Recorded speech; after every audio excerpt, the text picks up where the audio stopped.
From here. The chart.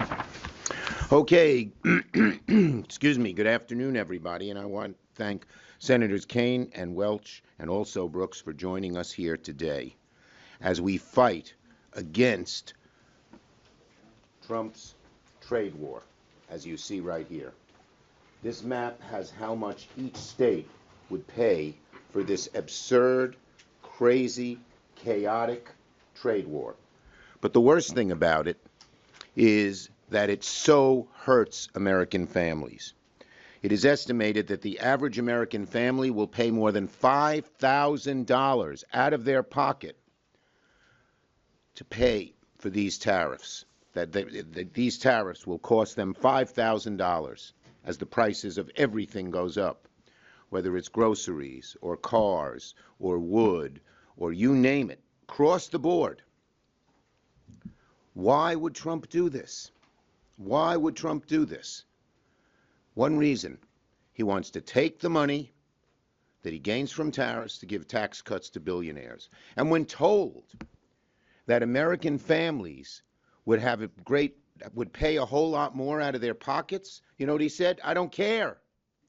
What kind of bubble is this man and his billionaire cohorts in that they don't understand that when the average American family is told that you're going to have to pay $5,000 more for the things you buy, that it pains them so? Well, can't buy that new car. Can't take that vacation we've been planning for a whole year with the kids. Can't go visit grandma. Got to cut back on even the medicines I buy. What kind of bubble do they live in? So we have documented in this chart how much each state would pay from Trump's trade war. And it's devastating. I just talked to over 50 people in my state of New York. We're right on the Canadian border. Buffalo thinks they could go into a real recession if these tariffs came about. Plattsburgh, 20% of their businesses are Canadian owned. What are they going to do? And there are tens of thousands of job losses in every part of New York State because there are tariffs. They are a tax on families. They don't like taxes? This is one of the worst taxes they could put in. And don't just listen to us. Rand Paul, hardly a Democrat. Tariffs are simply a tax. Senator Mullen, tariffs is a tax. He didn't have the right grammar, but I'll read him verbatim. Tariffs is a tax, and it will be passed on to consumers. According to the New York Times, 6.5 million jobs would be impacted by the Canadian tariffs, and people in red states will be especially impacted, from farmers to small businesses. And here's another problem. It's chaotic. He says one thing one day and another thing the next day. He changes which countries, he changes the percentage, he changes which goods.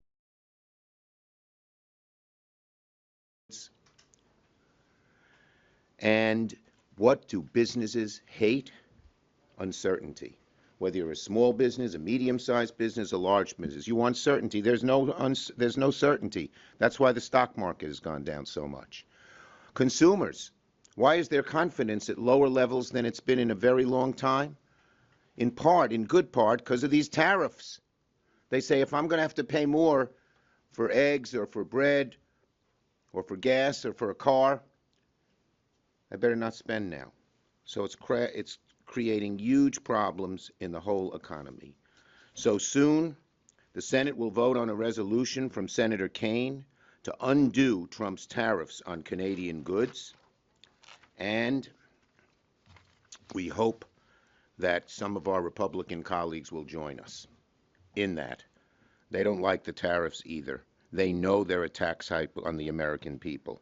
They know that the stock market is in turmoil, risking people's retirements. They know that consumer confidence is down. And the odds of a recession, something people hate, it's harder to find a job, keep a job, maintain your weekly budget. If a recession occurs, and now our greatest financial prognosticators are saying the chances of recession because of these tariffs, this tariff tax goes way up. So we're going to fight these tariffs tooth and nail. Trump's done a lot of bad things. This is way up there.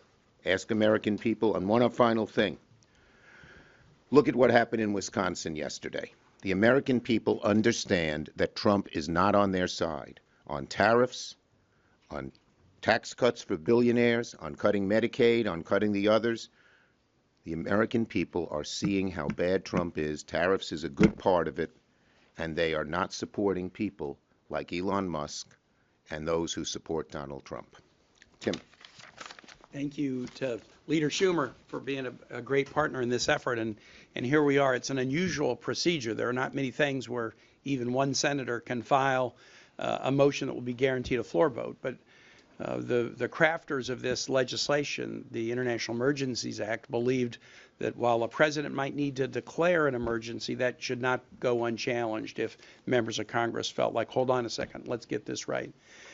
No one is denying that there's a fentanyl challenge in the United States, a huge challenge. We've all seen it in all of our states, And that is why this is not an action to undo the Mexico tariffs or undo the China tariffs. You might argue about whether the emergency is one that where tariffs is the right answer, but clearly the fentanyl trade is being heavily driven through Mexico or precursor chemicals from China. But Canadian tariffs are not the answer to the solution because the fentanyl problem is not primarily a Canadian problem. There's an article that's out in the Globe and Mail today that digs into the disparities, 21,000 pounds of fentanyl seized from Mexico coming across the border last year. And there's a claim that there's 43 pounds seized from Canada. But the article that's just come out from the Globe and Mail suggests it's actually a good bit less even than 43 pounds. Is there work that we should and need to do together on fentanyl? Of course, Chuck led us to pass the Halt Fentanyl bill in the Senate just 2 weeks ago, and there's more we can do. But this is not about fentanyl. It's about tariffs. It's about a national sales tax on American families. Trump's economic advisor, Peter Navarro, said that the total of these tariffs will be $6 trillion of taxes paid by American consumers, more than $600 billion a year. I've told the story of this baker that I have in Virginia. April is her name. She owns a bakery. Some of you might know this place. It's called Mom's Apple Pie. Now, is this a good thing for a speech in the Senate recording studio? Mom's Apple Pie Bakery. April owns it. 3 locations: Loudon, Purcellville, Occoquan. I was with her recently. She said, "Damn, you got to do something about these Canadian tariffs." And I said, "April, you got these 3 little bakeries. I mean, Canadian tariffs, how do they affect you?" Pie tins. All aluminum pie tins, they all come from Canada. You increase the price of a pie tin by 25%. And it's even worse if you have a can of beer with your apple pie. There you go. Or try some whiskey or something. The pie tin goes up by 25%. And she said nobody has to buy an apple pie. It's to celebrate somebody's birthday or a party. And if the price of a tin goes up by 25%, I sell fewer pies. I may have to lay people off. She's been through it in round 1 with Trump's tariffs in the first term. My largest business in Virginia is the shipyard, Huntington Ingalls Shipyard in Newport News. Ships and subs, critical to our nation's security. 35% of the aluminum and steel that are used in U.S. ships and subs comes from Canada. The other 65% is American-made steel. We're having a hard time producing ships and subs on time and on budget now. These tariffs kick in, it's going to get much worse. I'm very, very proud that this is a bipartisan bill. Rand Paul is an original co-sponsor of the bill. He's going to take the floor at 3 o'clock today for a half hour to talk about this. But I'm also proud with the number of stakeholders that have signed on. This morning, the U.S. Chamber of Commerce signed on to support SJ Res 37, the AFL-CIO, the sheet metal workers, the steel workers, the U.S. Conference of Mayors, the National Taxpayers Union. Mike Pence started a think tank after he stopped being vice president. I think it's called American Freedom Alliance. They came out yesterday. Vice President Pence's think tank came out to support SJ Res 37. We have support left, right, and center because people don't want Americans to have to struggle to pay more for groceries, pay more for building supplies, pay more for apple pie, for God's sake. I'm really happy to be joined by Senators Alsabrook and Senator Welch, and I think Senator Welch might be up next. He is. Yeah, thank you very much. You know, Nobody supports tariffs economically. Economists have looked at this and they don't work and they do a lot of hurt. So what we have with the Trump policy here is essentially a faith-based economic plan. There's no evidence that it works. There's overwhelming evidence that it fails. And the American people are going to get a history lesson starting very soon about Smoot-Hawley, two names that don't immediately come to mind. But it was just before the recession that the U.S. had the highest tariffs in our history. And those tariffs were put in place by a president who got it wrong and thought this would help us. Well, it helped us usher in the Great Depression. And since then, presidents on both sides of the aisle have steered clear of these trade war tariffs until President Trump. Now, second, we have an affordability crisis in this country. Working families are struggling to pay their bills. And just in Vermont, to make it very concrete, we get a lot of our electricity from Canada. We get a lot of our gasoline in the northern part of Vermont from Canada. We get our home heating fuel from Canada. And those bills for folks are going to go up immediately. Home heating fuel, gasoline, electricity. Why in the world would we do that? The other thing is that Canada's our friend. It's not China. And along the border, where we have decades and decades of mutual respect, we're starting to change that into distrust. And a confident country treats its allies with respect. And these tariffs are going to do direct and immediate economic harm to everyday Vermont families and farmers, maple sugar producers. But it's also going to start eroding the trust that is the benefit of good relations over time. Why in the world would President Trump want to be Smoot-Hawley? That's what he's embracing. Totally bad, totally wrong, doomed, and the only question is how much pain will he inflict on everyday Vermonters before he comes to his senses and withdraws this tariff policy. Thank you. Senator Also Brooks. Thank you. I want to thank Leader Schumer and Senators Kaine and Welch for being here today. You know, President Trump has dubbed today Liberation Day. And I continue to think how tone deaf and how arrogant it is, because I'm asking myself, for whom? You know, who's liberated? And I think that Elon Musk. Yeah, I think the reality of it is that middle class and hardworking families like the one I grew up in, I regard myself in so many ways as having grown up in a blue-collar family. A father who was a car salesman, a mother who's a receptionist, and the fact of the matter is the people who are being liberated are the billionaires. None of his policies, including these tariffs, anticipate any relief for hardworking and middle-class families. And so those who will be liberated are not us. And furthermore, he went on to say very arrogantly, you know, there's going to be a little pain, some minor pain and disruption, but the people that I represent don't regard increasing cost of groceries, increasing cost of owning a home, increasing cost of owning an automobile as a minor disruption. But it is a minor disruption to billionaires who can certainly not only afford the increasing cost of goods, but who will also enjoy a tax cut on the back end of this. We know that the taxes that we're looking at, the tax cuts will net, we believe, Elon Musk about $50 million in tax cuts over a 10-year period. So the cynical nature of these tariffs is really very disturbing. And so I have, my first bill is a Tariff Transparency Act. That has been filed. I'm going to go to the floor today and ask for a unanimous consent on. And if it is in fact the case that these tariffs are a minor disruption and this is Liberation Day, we're simply asking this administration and my colleagues on the other side of the aisle to prove it, to be transparent with the American people, to tell us the cost of these tariffs. And I can tell you, I've met in my state with people from every corner of the state.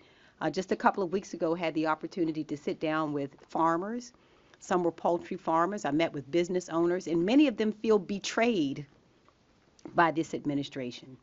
The farmers who said, you know what, now not only the retaliatory tariffs will cost so much money. Some were selling chicken parts to other countries, and they've said to me, you know, this is going to cost us money.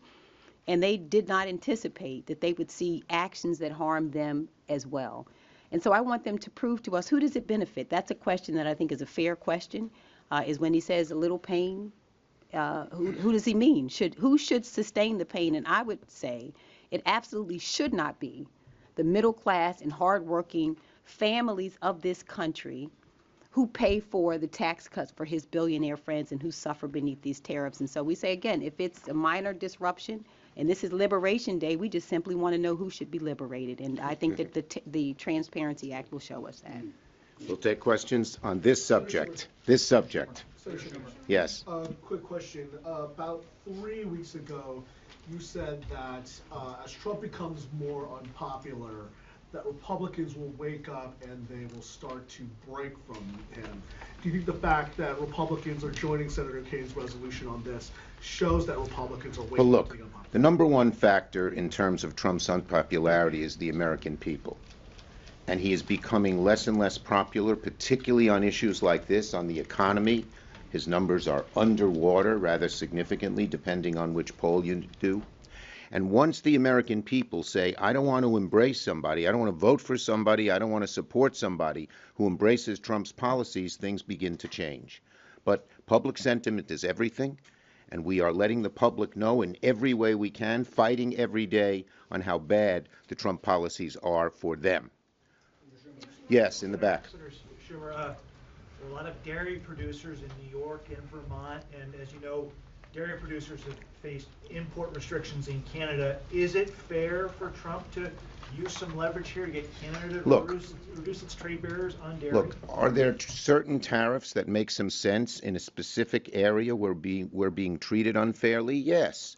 But the kind of meat axe, blunderbuss approach that they use across the board on everything and huge amounts is typical of this administration. They don't think things through. You know, I dealt with Trump on tariffs back in 2017 when he was president because I was a hawk on China and so was he. And I met his people. I met this guy Navarro. The guy had no basis of any facts and he sort of had to leave the administration. Now he's back running the tariff policy. They don't, as Angela talked about, they don't look at the facts. He just gets this idea in his head that it's going to be a good thing and does it. And then he says he doesn't care if the American people pay more. It's crazy. Chuck, can I say something? Yes, Tim, please. Just real quick, what a great question. Because the dairy issues I've heard Chuck talk about them. I've heard Tammy Baldwin talk about them. There's a Trump-created mechanism to deal with that problem. The USMCA, negotiated by President Trump, I think it got 89 votes here, heavily bipartisan. Why are they not using the MCA to deal with it? Because they want money for a tax cut. Yes. If they used MCA to negotiate the differences, they wouldn't have Peter Navarro saying, we're going to get $6 trillion that we can use for a tax cut. That's the way they should deal with this problem. A Trump-inspired, state-of-the-art trade deal that gives them a mechanism for resolving disputes. The fact that they're throwing that aside and going with tariffs tells you that there's something else going on. And in just across-the-board way. You know, now probably when we're treated poorly across the board, like with China, a broader approach might be necessary. When it comes to Canada, when it comes to Mexico, when it comes to Europe, where we have such complicated, intercombined relationships, that kind of approach hurts only one group, the American people, the average American family. On this subject, yes. Thank you, Leader. What is your response to the president's argument that these tariffs will lead to reshoring of manufacturing overseas and allow for a level playing field for U.S. industries? Yeah, well, he gets these ideas in his head. He has no proof, and most every study, and these guys know this, has shown that that doesn't happen, plain and simple. That's the problem. There's no factual basis here. It's a crazy idea in his head that hurts American families and does very little benefit, and in an untargeted way that makes no sense. Yes, in the back there. The House introduced a resolution to challenge the emergency declaration on Mexico as well. Are there plans to do that in the Senate? Tim? One at a time. So I did an emergency challenge on the energy emergency last month, and we're all in on Canada. There are different issues. You know, Canada and Mexico are not completely the same because of some of the issues with respect to fentanyl. So it's different. But let's get this one done. And if we can get this one done and succeed, then we also have to see what President Trump does this afternoon. Exactly. There may be a whole new series of trade or tariff-related motions coming your way soon. Lord knows. Yes. Leader Schumer. Yeah, Mr. Leader, as you're saying, the Trump administration says they'll get money from tariffs, they'll use it for tax cuts. This is at the same time as Leader Thune seems to be proposing, as part of reconciliation, a zero baseline for the current tax cuts. The parliamentarian will probably have to rule on that, but do you think that that comports with Senate procedure possibly? Okay, that's a different problem, but another huge problem he's causing. It wasn't the same, but you're so nice. I'm going to entertain it. The bottom line is this. If they go through current policy baseline, it will increase the deficit on the United States by $30 trillion, virtually doubling it. And who's going to pay the price? Us, our children, our grandchildren. It just makes no sense. It's hocus pocus. What Mr. Chip Roy, looking for the beard, Chip Roy called it fairy dust. It's a scam. It's a scam to allow them to get more tax cuts for the wealthy. And it's going to hurt the rest of us. Thank you, everybody. On Wisconsin, do you think Elon Musk should keep playing in these races?